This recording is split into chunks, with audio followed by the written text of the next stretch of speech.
And good morning, everyone. It's April 1st, so we're not going to do any April Fool jokes today. Except if I did wear my NC State tie, that's not an April Fool joke. That's for real. Look at that. How you doing? There you go. There you go. You got to have that. You got to have it. There you go. I knew I had some Wolfpack fans in the audience. The rest of y'all just go ahead and cry. That's all right. It is the 1st of April, 2024. I will call the Board of Commissioners meeting to order. And if we could stand for the invocation and the pledge. We bow our heads. Dear Heavenly Father, we want to thank you today for allowing us to come here. Thank you, Father, for giving us road mercy to be here. Father, I'd ask you to touch each and every one of us. We'd ask that this meeting be done decent and in order. In Jesus' name we pray. Amen. Ms. Praise is going to lead us in the Pledge of Allegiance. I pledge allegiance to the flag of the United States of America and to the republic for which it stands, one nation, under God, indivisible, with liberty and justice for all. And Ms. Praise is here. Her mother is our assistant clerk. Ivor, if you want to tell a little bit about Praise when she goes to school. Praise attends Cumberland Virtual Academy. She is a 6th grader. She's out on spring break, and she's here with Mom working. So I've been putting her to work since this morning, and she just made AB Honor Roll, so I'm very proud of her and happy she's here. And before we get started with the approval of the agenda, we've got a couple of presentations to make.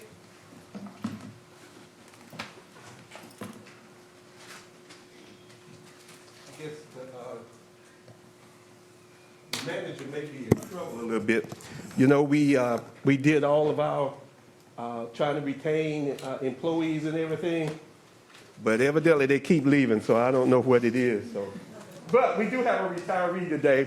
So, Gwendolyn Zell, if you come forward. A little bit more money, I get you to stay.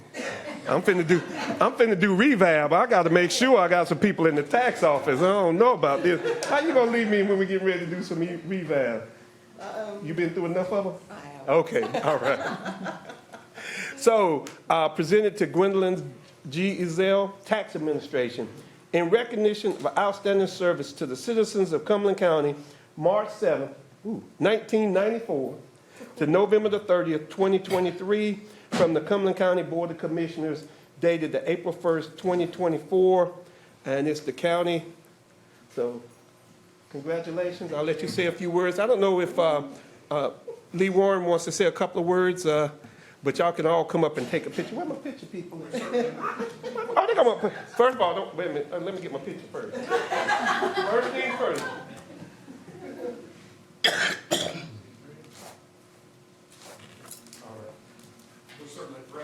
Come use the microphone. And then all y'all come on up so we can get a picture. All the taxpayers. Come on. And you want to say a word? Are you good? Go ahead. Thank you, Mr. Chairman, Commissioners, management. We're so thankful and proud of Gwen Ezell and all of the time that she has dedicated to Cumberland County. She has pretty much built the Crown Coliseum and maybe several other buildings, or was responsible for the financing of such. So we're very proud of her. She's done a wonderful job. God bless her and her family.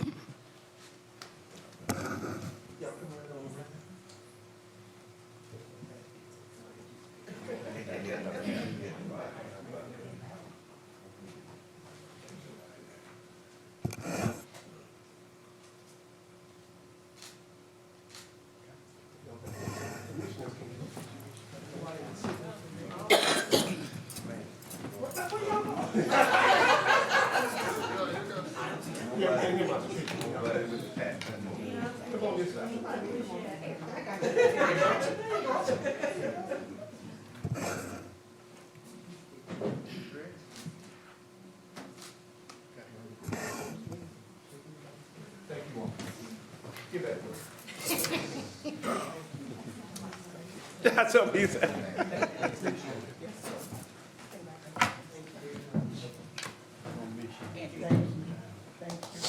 Enjoy retirement. Thank you for your service.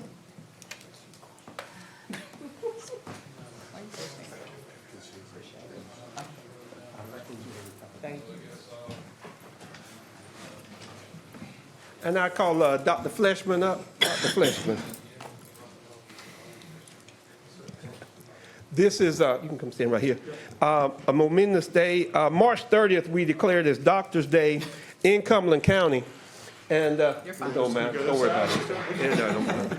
They just back there. Okay. And we've done a proclamation in terms of Doctor's Day because of the our doctors in this community who relieves everybody of this suffering, and they take care of us in our time of need.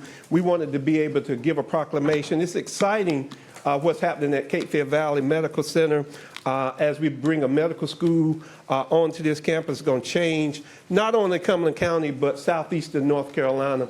And we didn't want to take this and let this Doctor's Day go by without at least taking the time to recognize our doctors in this community. We've got Dr. Fleshman. I'll let him introduce himself. Hold on, I got to get my picture. Everything's a picture.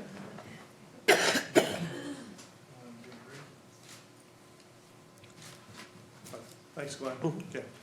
So greetings, everyone. Good morning. I'm Dr. Sam Fleischman. I'm Chief Medical Officer for Cape Fear Valley Health System. And as Commissioner Adams said, and we're so grateful to take this moment to have annual Doctor's Day. And I want to thank Commissioner Adams and all the commissioners and management for doing this. But it's been, annually, it's nice to honor the physicians for a moment for their unwavering dedication and care for all the patients they take care of. But for us here at Cape Fear Valley Health and for all the physicians in this community, it's quite an honor to take care of all the individuals in this community in this region. And we're so excited about how we're going to carry on and how we're going to transform healthcare in this community even further with all the great things we have going on. So thank you for this honor. We're appreciated, and we continue to carry on. Thank you. Thanks. Thank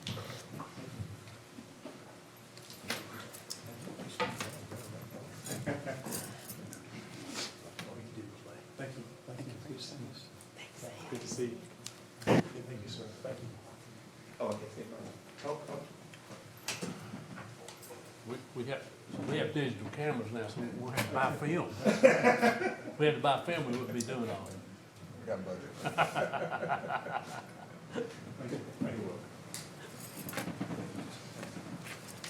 We have one last presentation to, come right on up, Ms. Faithbaum, to the Child Advocacy Center. As we know, April 24th is Child Abuse Prevention and Awareness Month. The Child Advocacy Center has done work throughout this community. It's a place of healing and hope for our children who've been traumatized and abused. And there's no greater need in this community than when somebody's been hurt, that they have a place to go that they believe is safe. And so we did some pinwheel planning. We were at the Department of Health the other day. I was at the Child Advocacy Center. Department of Social Services has theirs coming up, so if you get a chance, I don't know if that's today or tomorrow. That's tomorrow. That's tomorrow. So if you get a chance, go out and tomorrow at Department of Social Services with the pinwheel setting. I know the chairwoman will be there, and probably Heather will be there, since she's the assistant manager over there. I kind of gave you all that, so I know now y'all will be there. But it is with an honor that we give a proclamation to the Child Advocacy Center for all they've done in this community. I'll give you a few moments to have some words. Oh, she got a speech. You don't know about that, man.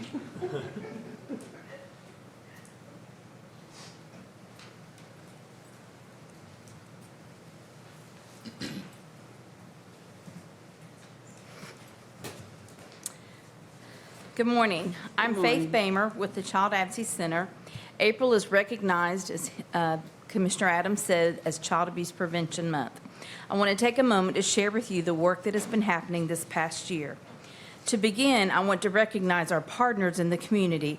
We are so fortunate to have such wonderful community partners such as yourselves that support our work and value the services provided to the children by the CAC. Our children are our most valuable resource, and every child is precious and deserves to grow up in a healthy, safe, nurturing environment, free from the threats, dangers, and harmful effects of child abuse and neglect. However, we know that this is not always the case. It certainly wasn't for the 811 children that were referred to the CAC for allegations of abuse last fiscal year. Out of those 811 allegations that came in, over 500 forensic interviews took place during that same year.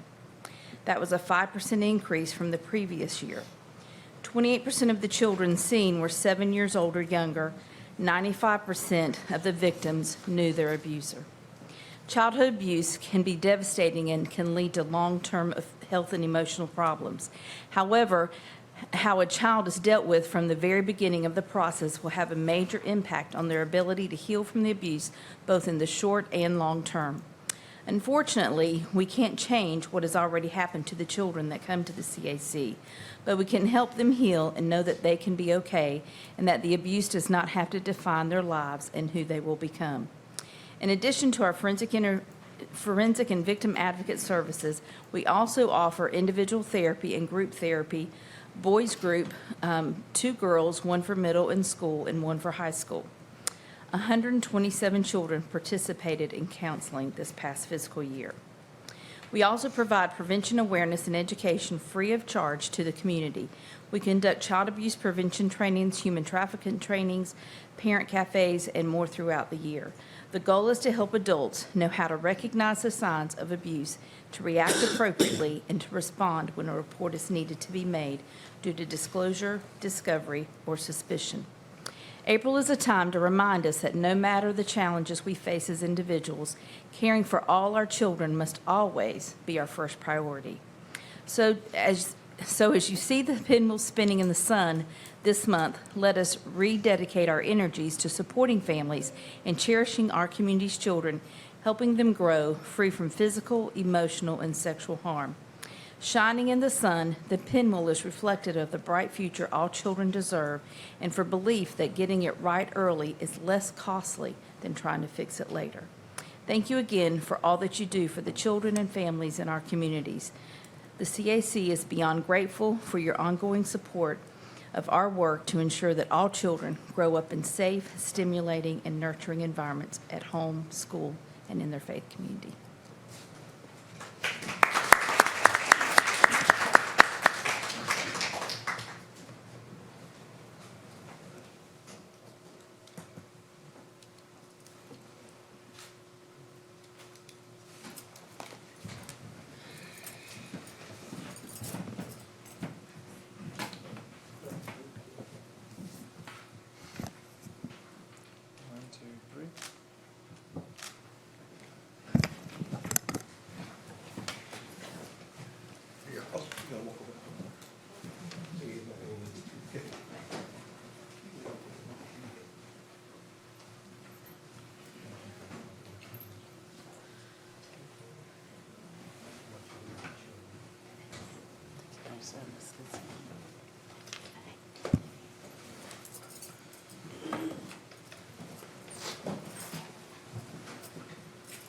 With that, we'll go to the approval of the agenda. Mr. Manager, any changes to the agenda? No, Chairman Adams, there are no changes to the agenda. I can get a motion to approve the agenda. So moved. I can get a second. Second. It's been moved and second. All those in favor? Unanimous. I will say for the record that I know Commissioner Booth is trying to get on, and there's a couple of technical errors, but hopefully we'll get him on beforehand. That will take us on to the county manager's 50th anniversary of the Community Development Block Grant Program. Yes, Ty Vaught, Chief of Staff, will present this item. And also, Ty has graciously accepted the interim role as Community Development Director until we find a Community Development Director. He's going to be doing 2 things. Great job.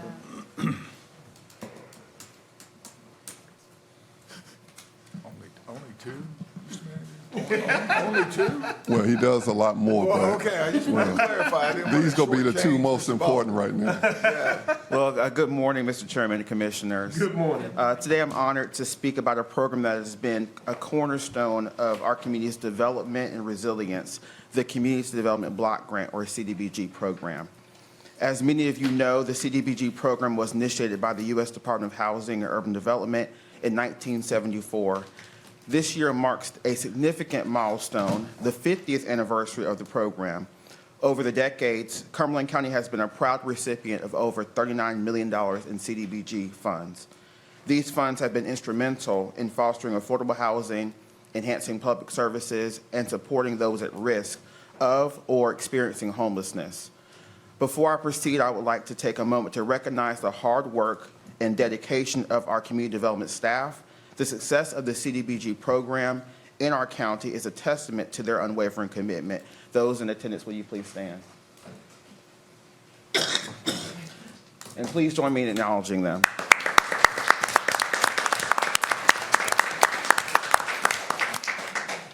In the following brief presentation, we will showcase some of the transformative projects that have been made possible through CDBG funds. In it, you will see projects at their outset and completion juxtaposed side by side. While an image can only show one aspect of a project at a time, in most of these cases, a full housing rehabilitation was completed.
So as we commemorate Community Development Week, let's reflect on the success we've achieved together and look forward to continuing our efforts in fostering sustainable development.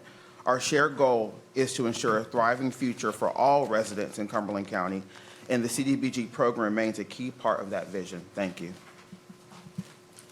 Any commissioner have any comment? I will tell you that is tremendous. It changes the lives of people, and that's what this is all about in terms of going out there and doing that work. I know each one of those individuals are better served by what they've done over at Community Development. Continue to keep up the good work, and we look forward to next year seeing some more projects. Yes, sir. Thank you. Thank you. Commissioner Booth is online. He sent me a text and told me that. And that will take us to the consent agenda. Mr. Manager, are there any items or anyone have any items to pull from the consent agenda? If not, I'll take a motion to approve the consent agenda. Motion to approve. Second. It's all been moved and seconded. All those in favor say aye or raise your hand. All right, that's unanimous. That will take us to item, Commissioner Bruce is on. Yeah. Commissioner Booth? I don't think he's on that way, but he's on. He'll send me something to say. Because he voted for the agenda item and he voted for the consent agenda. Okay, He told me he was voting for the consent agenda. I'm good, Mr. All right. That will take us to items of business, award of the construction contract for the test well program, Grays Creek Phase 1. Yes, Chairman Adams, as we start to develop the Grays Creek Water Sewer District water and address the issues with water, we've gone out for bid for well drilling and well testing. Amanda Bader, General Manager of Natural Resources, will present this item, answer any questions you may have. So, good morning. Good morning. Morning. So, we are continuing to explore groundwater resources in Grays Creek. This one would be for test wells in a supplemental well field. We did a formal bid procurement because of the use of federal funds. It did not require the state, we did not trip the state threshold of $500,000, but we did trip the federal threshold. We're recommending the award of the contract to Bill's Well Drilling in the amount of $319,630. They are proposing to self-perform all work. All right. So with that, I'm asking for recommendation of a bid award. Mr. Keefe. Yeah, thank Commissioner you. Keefe. Amanda, thank you. It's been a long time coming since you do this. So can you explain, since we're on TV, what does this mean for a resident of Grays Creek? Or that may be looking for, may have some concern that their well may be contaminated or may have PFAS in it or something like that before we go forward. What would that mean to them? Okay, so what this well is in the supplementary well field, which serves what we've designated as Grays Creek Phase 1, which is the northern area of Grays Creek. Yes. The purpose of this test well program has been to determine how much yield these wells will generate, how much water supply we have from the wells, and then the water quality from the wells. So what we will accomplish with this phase of the project is determine how many gallons per minute we can expect from these wells. And so that's key in noting how many citizens we can serve with Right. these wells. The water quality is important as well because we may encounter PFAS, we may encounter radionuclides, we may encounter arsenic. There are other things in groundwater besides PFAS that we're dealing with a natural system, so we need to evaluate what may be occurring in that aquifer. So once we do that analysis, then we can look at something called a treatability study, where we will look at the removal of these contaminants from the groundwater. And then at the conclusion of that treatability study, we will have a good idea of what the water quality will be to meet the secondary water standards that EPA puts out, but also we're looking at safe water. because there are things in our water that may not be regulated by EPA right now. So we want to look at that, and we also want to look at potential disinfection byproducts formation. So once we have all that information, we can come up with a toxicity index so that people can actually be very informed about the quality of their water and the potential health impacts over a long period of time. And when do you expect the results to possibly be back for this type of stuff? So once we complete the well, so the well piece of the project will take about 60 days, and it may take another 30 to 60 days to get these panels, because we're asking for very detailed panels, more than what you would typically do for a new well construction. We're not just looking at the bacteriological analysis. We're doing a very detailed chemical analysis, as well as PFAS panels, as well as radionuclides and inorganic constituents. Thank you.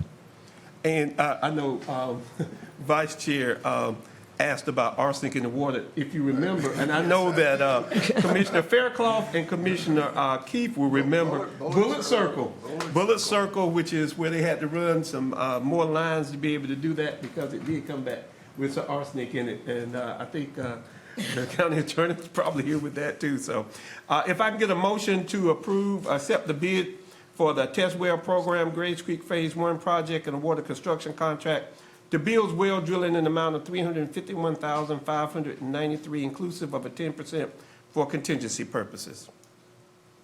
So moved. If I can get a second. It's been moved and second. All those in favor? Voting in favor, Commissioner Jones, Commissioner Fairclough, Unanimous. unanimous. That was an aye from there, okay. So that will take us. I wasn't expecting to do that. Yeah, well, you know, it's April. It's April Fool's, right? That's my joke.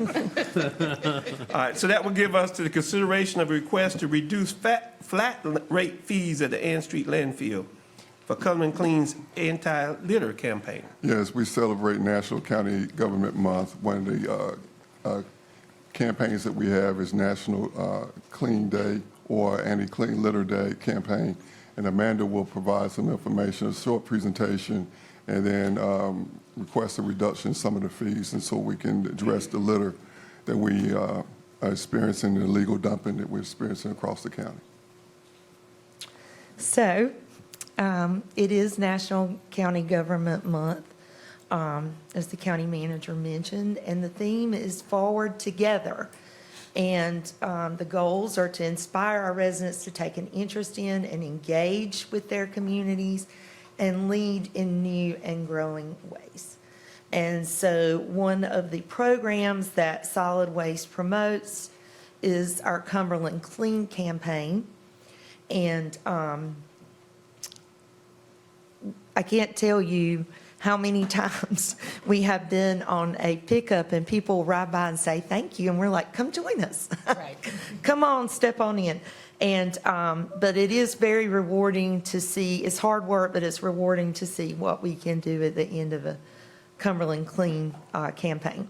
So Cumberland Clean is coinciding with our Earth Day celebration, and it's coordinated by Sustainable Sandhills, and it will include a 5K fun run and food and festivities. There are ways to volunteer for the county-wide cleanup. Now, we know Fayetteville Beautiful has their campaign, but for Cumberland Clean, we're focused on areas in the county. So you can either visit Festival Park on April 20th between 8 and 12, or you can sign up ahead of time on the county website and pick your route, or you can contact Solid Waste and pick up supplies the week prior to the event. We will not turn down any volunteers, and we have a goodie bag for you if you sign up. We have bright yellow shirts and hand sanitizer. I think we might have snuck in some chapstick this year. So, we'll have all your trash bags and your rubber gloves.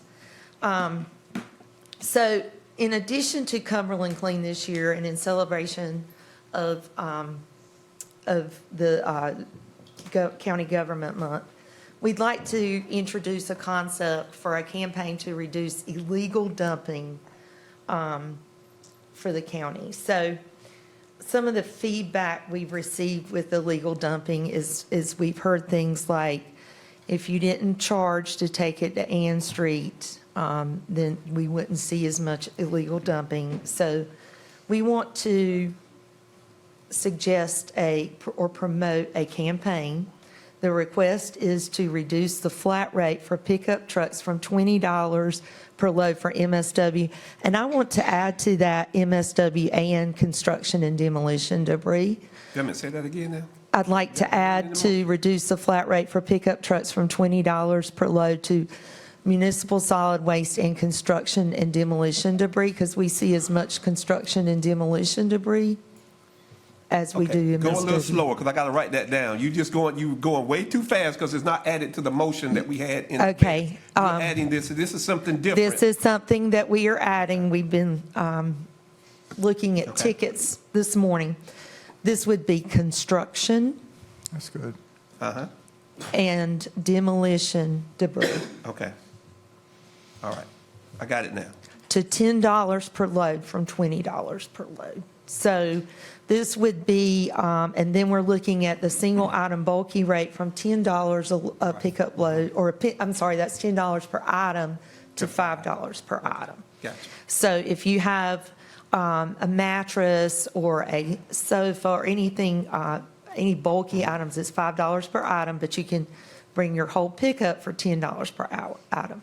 Construction demolition would cover things like boards, shingles, but I want to make a plug for, we do recycle clean shingles, and we also recycle dimensional lumber at Wilkes Road. So there are options besides disposal. And so we would evaluate the success by recording the number of tickets and tracking the number of complaints received. So believe it or not, last year during April, May, and June, we would be looking at a 3-month campaign. We took in over 4,100 loads. So this campaign would cost the county somewhere on the order, or we would waive somewhere on the order of around $40,000 in tipping fees for these 3 months. But with the uptick in illegal dumping and complaints, we feel like it's a way to get a fresh start. We definitely see an uptick in the spring. We see as much as 50% increase in our spring loads as people get out during the nice weather and clean up. What happened to the shredding? I go down there and shred. Shredding, we still shred gonna on still- Tuesdays. We But you shred didn't on reduce the Tuesday. rate on shredding, okay. Okay, we did reduce the rate on shredding, but we can consider that for the fall when we do our electronics. That's a great idea for the fall. Oh, my gracious, okay. Thank you. Well, you know, Okay. and thank you for bringing this item. I know that all the commissioners have been getting the emails that I've been getting where residents have been talking about the illegal dumping all across Cumberland County.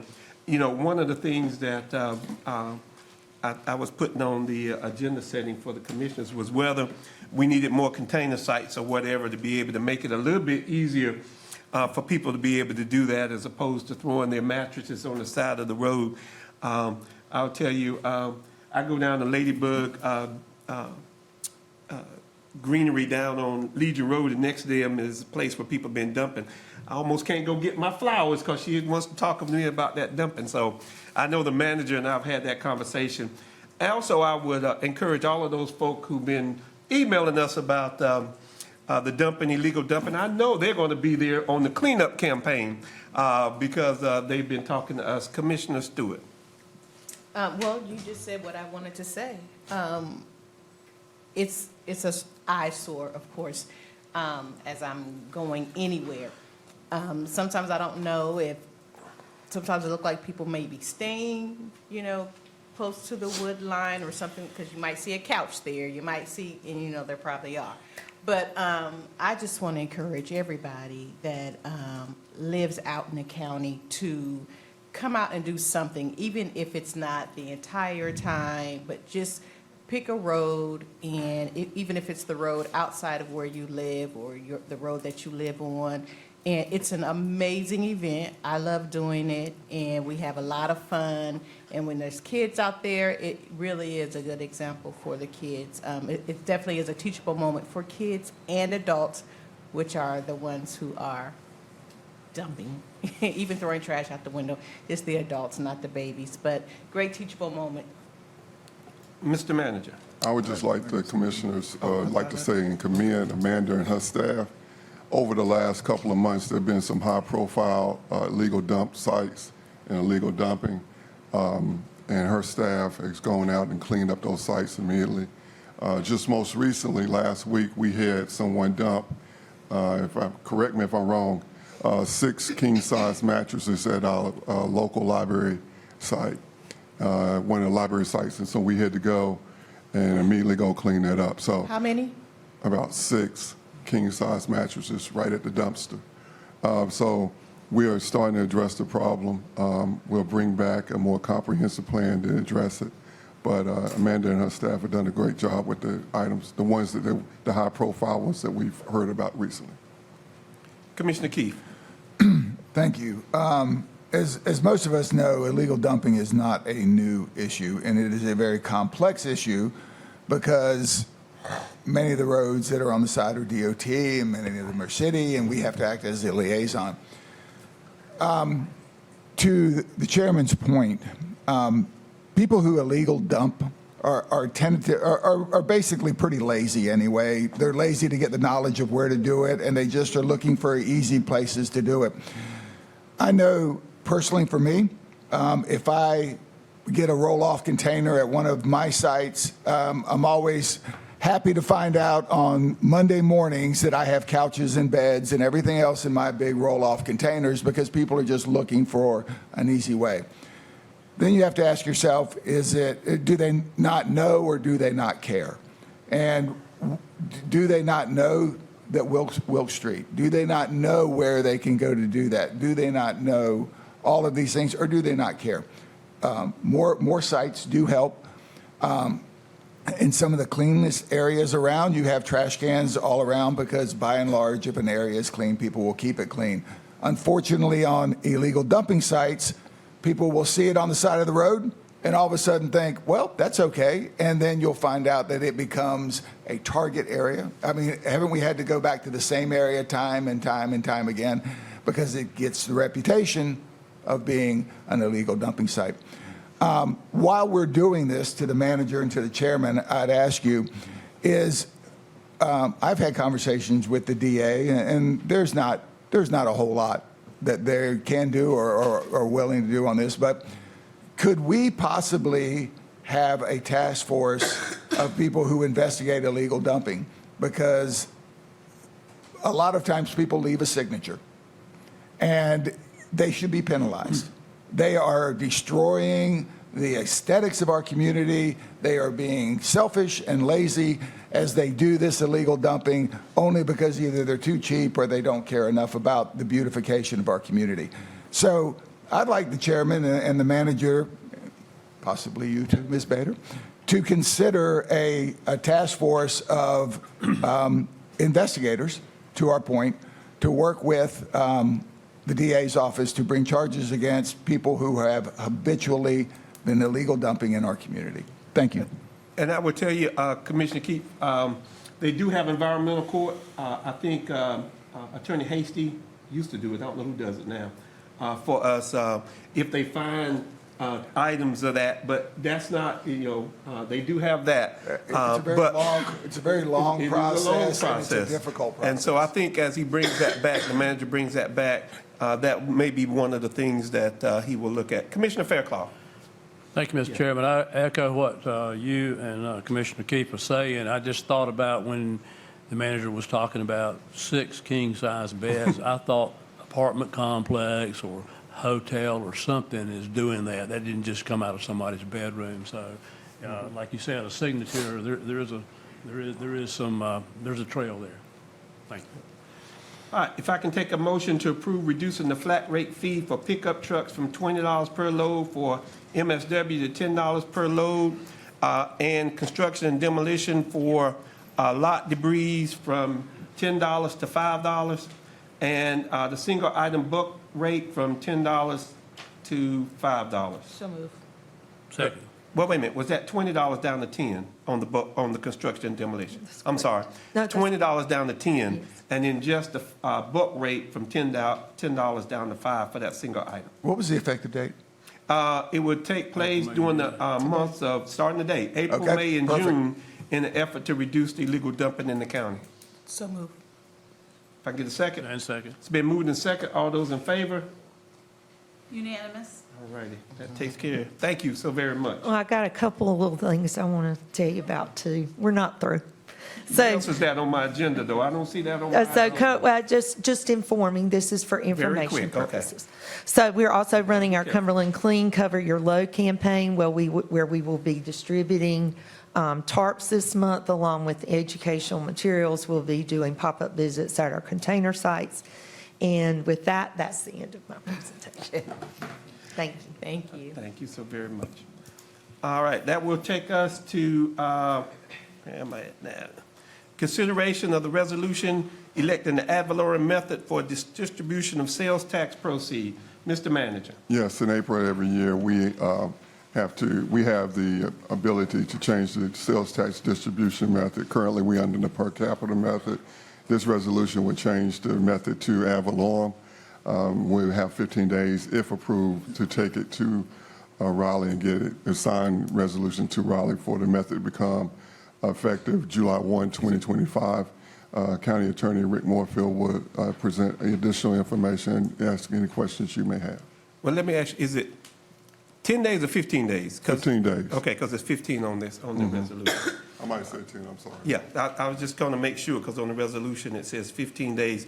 And as we are aware, and commissioners are aware, we entered into a new sales tax agreement with the municipalities in Cumberland County through the end of 2025, so they are aware. We've told them many, many years that we were going to change it. Each time we've decided to go into an agreement. This time is to change it to the ad valorem method. And so I would entertain a motion for the resolution of the Cumberland County Board of Commissioners electing the ad valorem method of distribution of the net proceeds of the sales and use tax pursuant to GS 105-472B2. If I can get a motion. So move. Second. It's been moved and second. All those in favor? That is unanimous. All righty. That will take us down to nominations. There are no nominations. That will take us down to appointments. The first one's Cape Fear Valley Board of Trustees. Madam Vice Chair. Okay. There are two nominations for the Cape Fear Valley Board of Trustee, and I will ask the clerk to read the names and take a vote. Each commissioner gets one vote. First nominee is Ryan All. Voting in favor, Commissioner Adams, Commissioner Faircloth, Commissioner Stewart, and Commissioner Keefe. You have Commissioner Booth. And We're Commissioner Booth checking said yes. his right He said now. yes, I got it right Okay. here.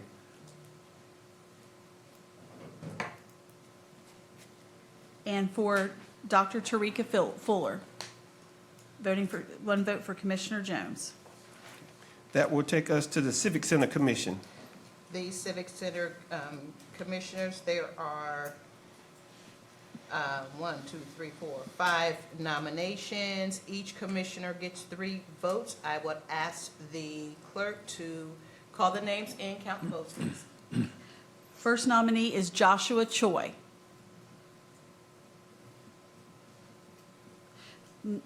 Voting for Joshua Choi is Commissioner Adams and Commissioner Stewart. And I'm waiting for Commissioner Booth. I'll come back to him. Our next nominee is Dwight Thompson. Commissioner Adams and Commissioner Stewart. Third nominee is Kenneth Burns. That's everyone. Next nominee is Jamie McLaughlin. Commissioner Jones, Commissioner Faircloth, and Commissioner Keefe, And Commissioner Booth. and Commissioner Booth.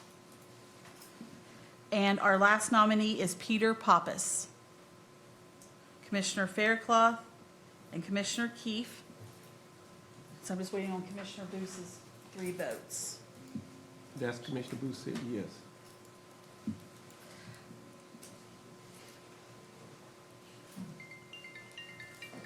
Is that him?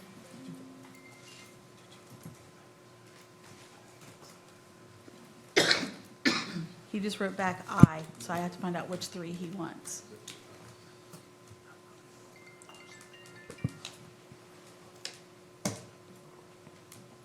He said Pappas, MC, and Burns, which is MC. McLaughlin looks like. Oh, McLaughlin, yes. Okay. Okay, so that makes our top 3 Kenneth Burns, Jamie McLaughlin, and Peter Pappas. All righty. That will take us to the Fayetteville Cumberland County Human Relations.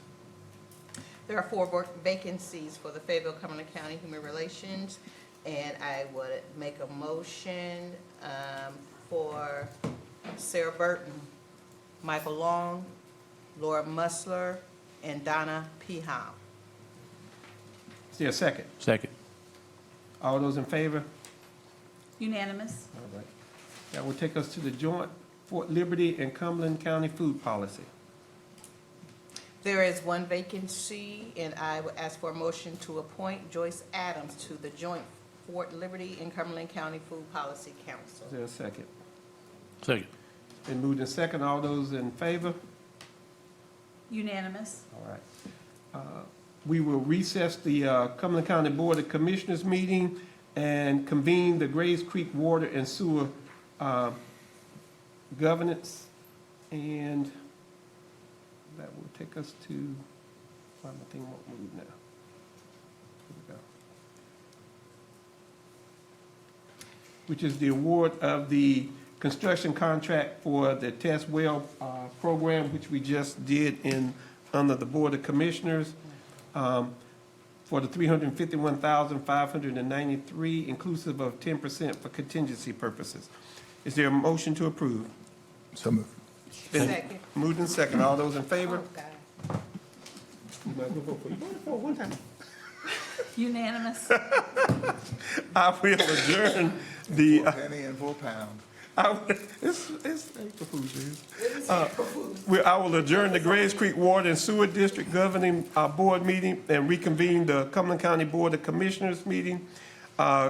We We do need to have a short Yeah. closed session. moving there, yeah, thank you. That would take us to a closed session. I will take a motion to go into closed session for Property acquisition. property acquisition pursuant to the general statute. 143, 318, 11A5. So moved, Mr. Chair. Is there a second? Second. It's been moved in second. All those in favor? Unanimous. All right, we'll go into closed session.